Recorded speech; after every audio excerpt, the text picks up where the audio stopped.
Est-ce que vous avez déjà eu le privilège de consommer un menu anti-crise au restaurant?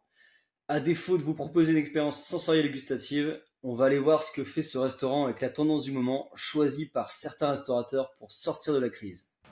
À Nancy, sur la place Stanislas, On se met en place, on y va? Ouais, ça marche. Marie-Odile n'a pas la même expérience. Elle n'a commencé ses menus au prix bas que depuis 3 mois. Chaque matin, avec Ben, son second, elle tâtonne encore pour dresser son entrée plat dessert à 10 €. Un cul de poule.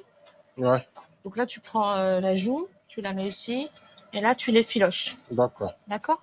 ça marche. Il faut être malin. Ce week-end, j'avais un burger à la joue de bœuf, et il me restait un tout petit peu de joue de bœuf. Donc moi, j'essaye de ne pas avoir de perte. Donc j'ai récupéré cette joue de bœuf pour refaire une rillette. Comme ça, zéro perte. Pour le menu anti-crise, l'entrée. En restauration, on ne jette rien. Magnifique exemple de ce que vous pouvez faire de vos restes ou de vos chutes de viande. Vous la cuisez sur plusieurs heures pour obtenir une viande effilochée et ensuite vous pouvez transformer ça en rillette. Marie-Odile a fait ses calculs. Elle ne doit pas dépenser plus de 3,50 € en matières premières pour le menu. T'as mis où la balance?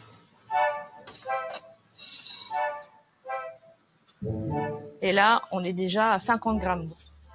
C'est au gramme près. À 32, 40.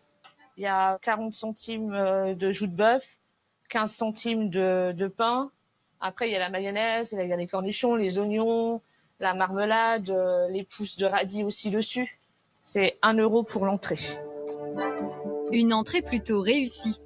Bon, le problème c'est qu'en guise d'entrée vous avez un toast de rillettes. C'est couillu, mais ça marche. En fait, j'arrive pas vraiment à me positionner sur ce sujet car je ne peux que saluer ce que font ces personnes. Elles se battent pour sauver leur business et prennent des décisions stratégiques pour s'adapter. Au final, elles ont raison de le faire car ce type de menu cartonne. Pour 10 €, vous avez entrée, plat, dessert et ça leur permet de faire revenir des gens dans leur restaurant. Attendez, je vais vous montrer à quoi ça ressemble leur menu anti-crise.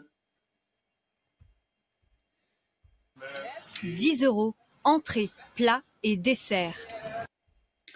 Donc voilà, vous avez la fameuse tartine de rillettes, une saucisse blanche paysanne en plus qui vient de, tout ça c'est local, avec des pommes de terre sautées et une part de tarte mangue coco maison. Et tout est fait maison, donc bravo, car tous les restaurants ne sont pas capables de faire ça. Vraiment bravo à ces personnes pour avoir réussi à faire ça. Et dans le même temps, je peux pas m'empêcher de me dire, mais quelle galère d'être restaurateur. Ça demande une discipline sur la gestion des coûts pour au final se payer dans la plupart des cas un SMIC ou un peu mieux quoi. À leur place, je lâche l'affaire, vraiment, je change de secteur d'activité. La concurrence dans les centres-villes et les zones touristiques est beaucoup trop intense pour dégager une rentabilité qui vous permette de vivre convenablement. Maintenant, soit ce menu anti-crise se révèle être une tendance de fond qui va permettre à certains restos de s'en sortir, et d'autres ne seront pas capables de suivre cette tendance car trop contraignante pour eux. Dans ce cas-là, peut-être qu'on pourrait voir une réduction du nombre d'acteurs sur le marché et donc une possible sortie de crise.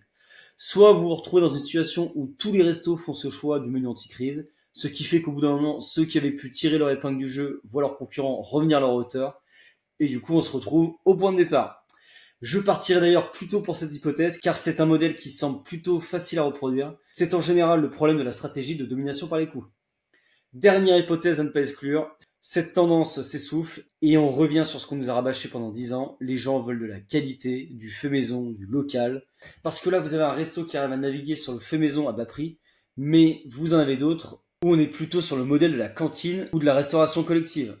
N'oubliez pas qu'on ne vient d'évoquer qu'une toute petite partie de la carte de ce restaurant. Ayez toujours en tête que la carte d'un restaurant est diversifiée et que vous pouvez avoir sur une même carte une partie restauration traditionnelle, une partie fast-food même si on vous la présente autrement, et maintenant une partie restauration collective avec le menu anti-crise. Voilà, n'hésitez pas à venir discuter de tout ça en commentaire. Je vous dis à très vite.